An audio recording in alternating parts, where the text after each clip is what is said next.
यह किताब बहुत खास है। यह अकेली एक ऐसी किताब है जिसमें कृष्णमूर्ति जी की अपनी बातें रिकॉर्ड की गई है। उन्होंने ये बातें तब रिकॉर्ड की जब वह बिल्कुल अकेले थे। 1982 में उनकी एक किताब बहुत सफल हुई थी। लोग चाहते थे कि वह और लिखे, पर तब उनकी उम्र 87 साल की थी। उनके हाथ कांपते थे, लिखने से वो थक जाते थे। इसलिए उन्हें खुद से बातें करने और उन्हें रिकॉर्ड करने की सलाह दी गई। उन्हें यह विचार पसंद आया, पर वो तुरंत शुरू नहीं कर पाए। उन्हें इंडिया जाना था। वहाँ उनके पास खुद के लिए समय नहीं था। जब वो फरवरी 1983 में कैलिफोर्निया लौटे, तब उन्होंने पहली बार रिकॉर्डिंग की। लगभग सभी बातें उनके घर से रिकॉर्ड की गई थी। उनके घर का नाम पाइन कॉटेज था। वह सुबह नाश्ते के बाद बिस्तर पर लेटे हुए बोलते थे। तब उन्हें कोई परेशान करने वाला नहीं था। कृष्णमूर्ति जी पहले बार वहां 1922 में रुके थे। तब एक दोस्त ने वो घर उन्हें दिया था। वहीं उन्हें एक बहुत गहरा अनुभव हुआ, एक गहरा एक्सपीरियंस। इस एक्सपीरियंस ने उनकी जिंदगी बदल दी। बाद में उस घर और जमीन को खरीदने के लिए पैसे जुटाए गए। 1978 में वहां एक सुंदर घर बनाया गया। उस घर में उनका पुराना कमरा भी था। ये बातें उतनी साफ नहीं थी जितना उनके लेख होते थे, उनकी राइटिंग। कभी कभी उनकी आवाज रिकॉर्डर से दूर हो जाती थी, इसलिए इसे थोड़ा ठीक करना पड़ा ताकि आप इसे साफ साफ समझ सकें। इन बातों को पढ़कर आप कृष्णमूर्ति जी के बहुत करीब महसूस करेंगे। कभी कभी लगेगा कि आप उनके मन के अंदर झांक रहे हैं। कुछ जगहों पर उन्हें अनजान मेहमान के बारे में बताया है। वो मेहमान उनसे सवाल पूछता है।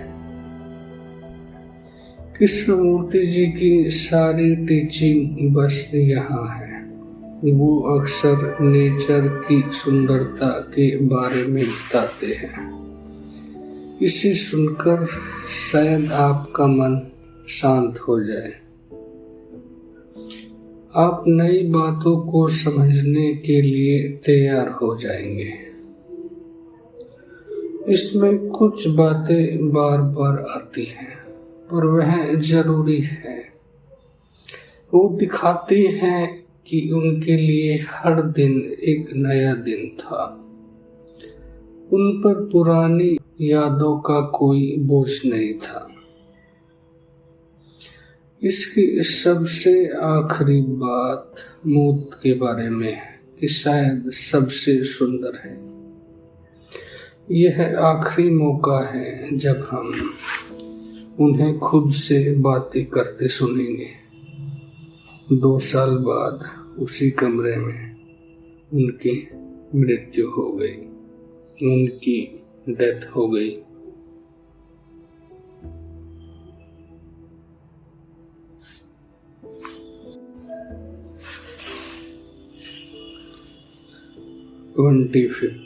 February 25, 1983।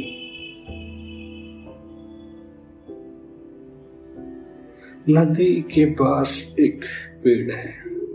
हम उसे कई हाथों से देख रहे हैं। हम उसे रोज सूरज निकलने से पहले देखते हैं। सूरज धीरे धीरे ऊपर आता है, वो पेड़ों के ऊपर से निकलता है। अचानक वो एक पेड़ सुनहरा हो जाता है, उसकी पत्तियां जाम से भर जाती हैं। आप उसे घंटों तक देखते रहें। पेड़ का नाम जरूरी नहीं है, बस वह सुंदर पेड़ जरूरी है। उसकी एक अलग सी खूबी चारों तरफ फैल जाती है, वो जमीन और नदी पर छा जाती है।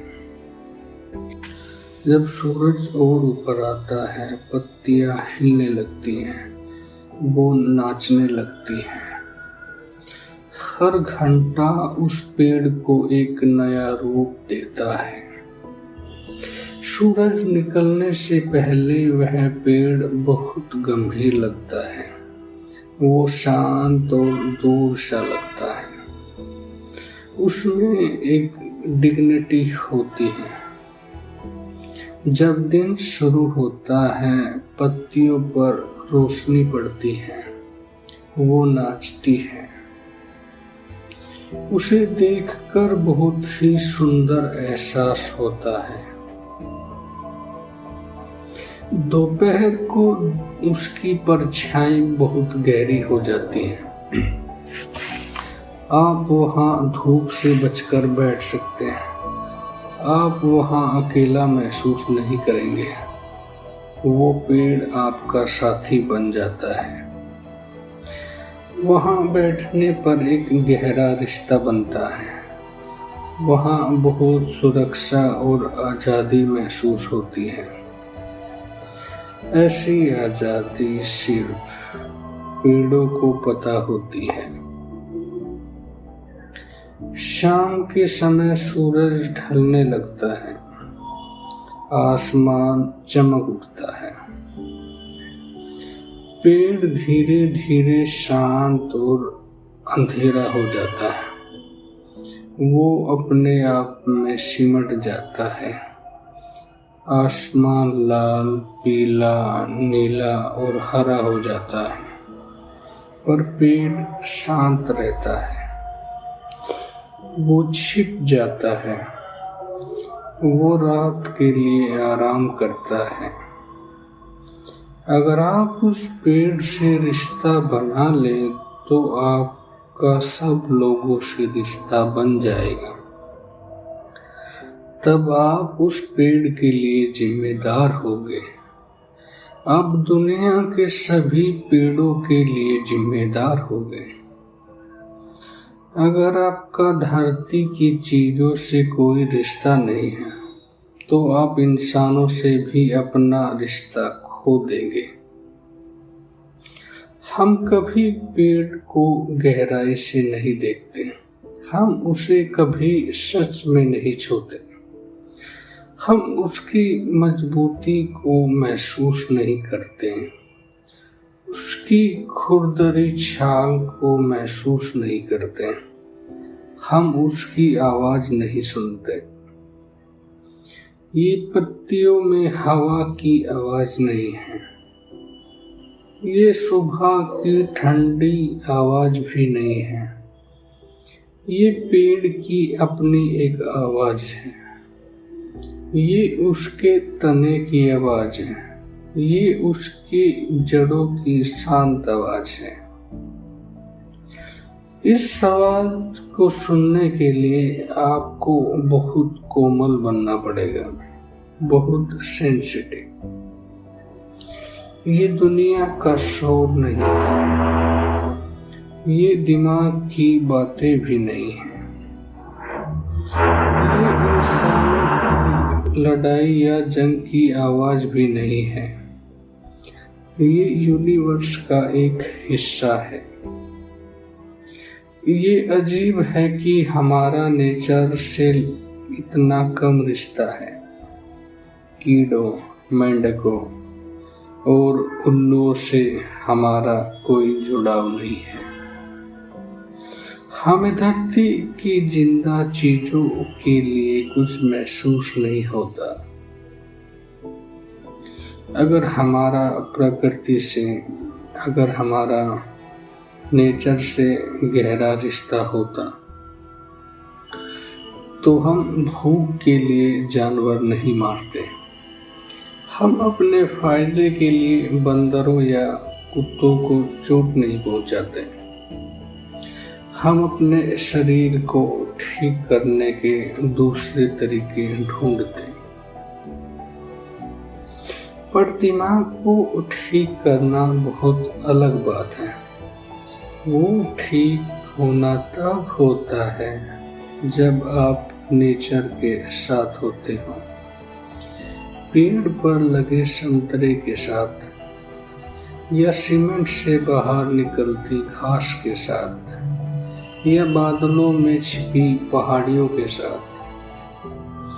ये सिर्फ कोई इमोशन या इमेजिनेशन नहीं है।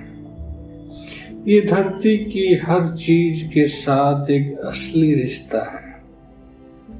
इंसान ने लाखों व्हेल मछलियां मारी, वह अब भी उन्हें मार रहा है। हमें उनसे जो भी मिलता है वह कहीं और से मिल सकता है। पर लगता है इंसान को चीजें मारना पसंद है। उसे हिरणों और हाथी को मारना पसंद है। हम एक दूसरे को मारना पसंद करते हैं। इंसानों का मारना कभी बंद नहीं हुआ है। हमें पेड़ों, फूलों और बादलों से गहरा रिश्ता बनाना चाहिए। तब हम कभी किसी इंसान को नहीं मारेंगे। मारने की कोई भी वजह नहीं बचेगी। जंग का मतलब है मिलकर होना। हम किसी एक जंग के खिलाफ तो खड़े होते हैं, पर हम जंग के ही खिलाफ कभी खड़े नहीं होते। हमने कभी नहीं कहा कि किसी को मारना दुनिया का सबसे बड़ा पाप है। मंडे 28 फरवरी 1983।